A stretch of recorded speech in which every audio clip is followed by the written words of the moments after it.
One of the biggest advantages that we have in the aquarium keeping hobby that often gets overlooked is that we have an endless amount of aquascaping supplies right at our fingertips. What is going on, everybody, and welcome back to another video. I am Kendall Otter from Otter Creek Aquatics, and a few months back I showed you a tank that I was completely disgusted with.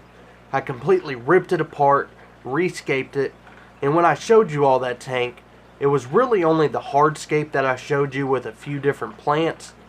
And what we're going to do today, I'm going to show you an updated version on it, see what I've added to this tank, see how I've changed the Hardscape a little bit, and see how this tank has grown in.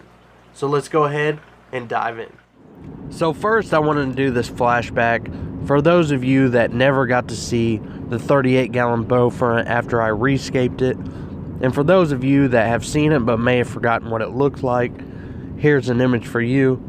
And now that we've seen this, let's go ahead and dive into the new scape and see how much it's changed.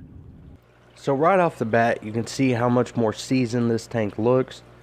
But here on the left side, a couple things I've done is I took one, maybe two of the bigger rocks out, and I put that big piece of Malaysian driftwood up on top of the rock, so that's not at the front of the tank anymore. As far as the hardscape goes on the right side of the tank, it's all exactly the same. I haven't touched anything on that side. For the softscape or the plants, we have a pretty good looking dwarf aquarium lily.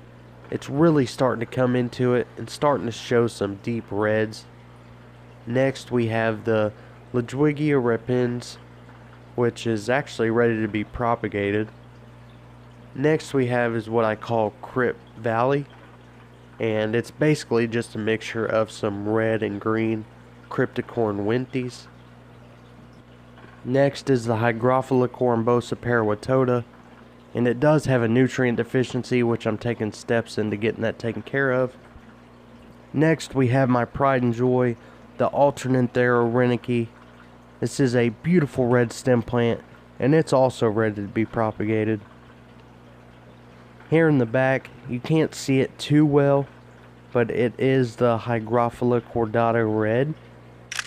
This is another beautiful red stem plant that actually doesn't take too much light.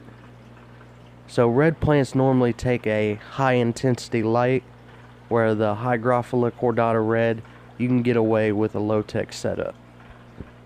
There's also an Anubius right there in the middle of that driftwood.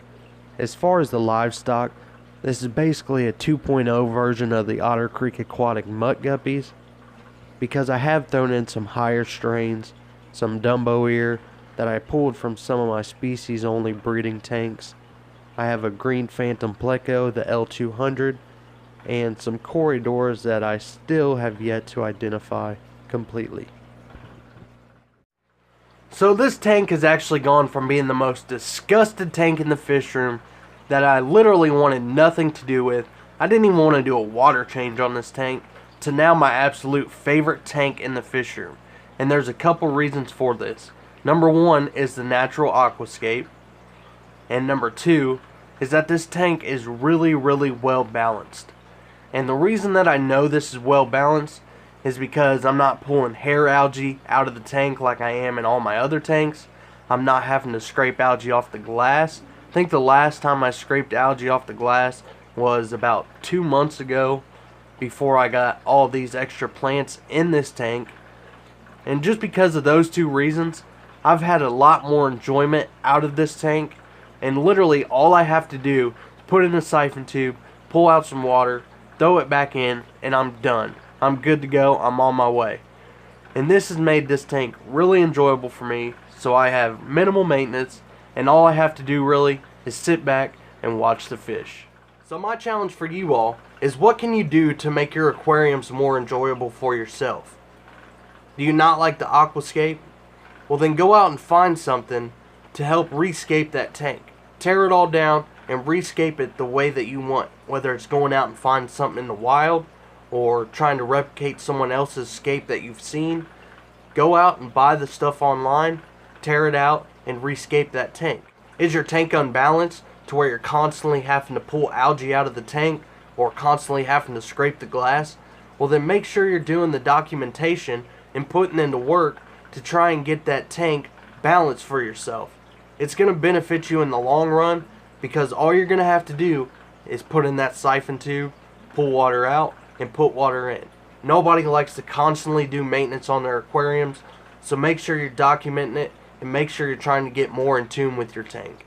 So let me know what you all think the progression of this tank. I'm really enjoying it right now, and I'm definitely going to keep playing around with it, especially since I can never keep things the same. I'm going to keep playing around with the Hardscape, and definitely going to keep adding some plants, because it seems like every time I add a new plant, it just takes off. This tank is pretty much bulletproof, and whatever I put in there, it seems to do well. So I'm going to keep playing around with it. Let me know what you all think down in the comments below. Keep following your dreams and keep on inspiring. Until next time, everybody. See ya.